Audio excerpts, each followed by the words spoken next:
What's going on, guys? In this video, I'm going to talk about how small agency owners can win big clients with big monthly retainers.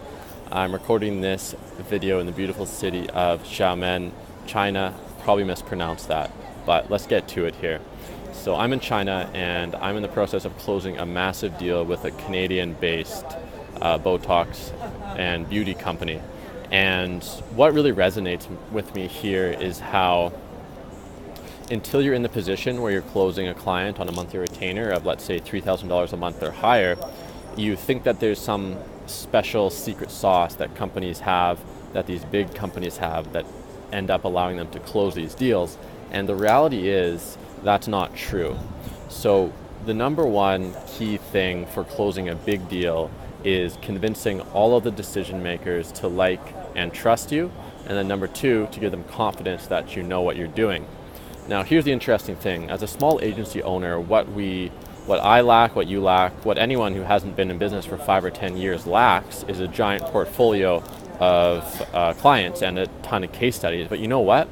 When you get to that upper echelon of client, oftentimes they won't even ask you for case studies. They won't even ask you for references or for other companies you've worked with because they assume you're going to have a bunch of good references. The other companies they're talking to have a bunch of good references. And at the end of the day, it all just kind of blends in to sounding the same in their head. You know, company A got client Y a 300% ROI in a year.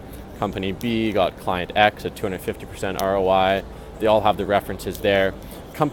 A client doesn't want to follow up and go through all that process, and it's so hard to know if the reference is even telling the truth or if they're friends of the agency. So at the end of the day, what is actually interesting about these bigger clients is it actually comes down to you having a lot of face time in front of them and really convincing them to trust and to work with you.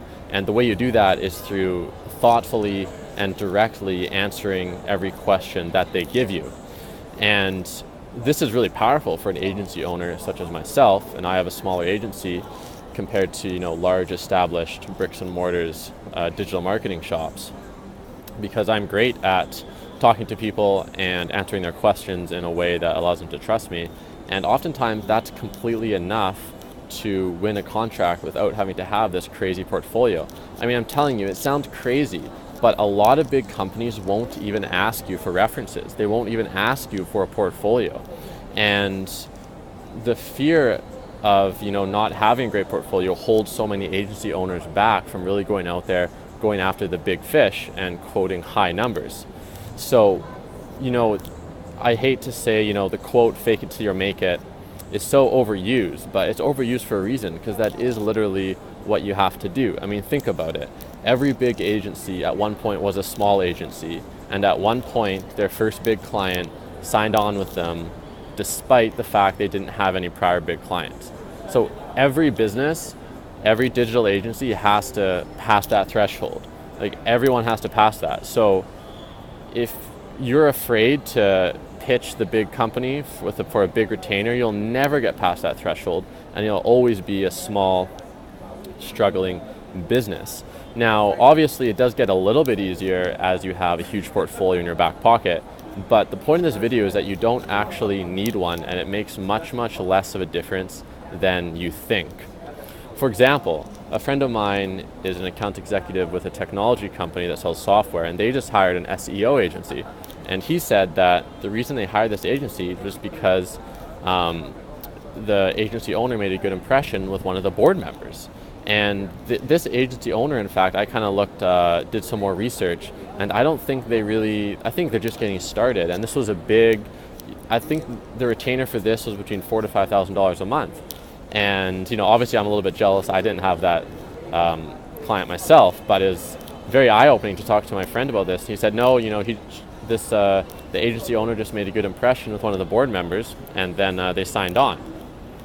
So, when I was sort of standing outside the world of entrepreneurship, outside the world of having a business, looking in, I thought that to get a big client you'd have to tick like all of these boxes and have this giant process, but it's not the case. At the end of the day, it's just people making a decision, and everyone in business is short on time, limited in resources, and they don't have time to do like 1,000% due diligence. So use that to your advantage.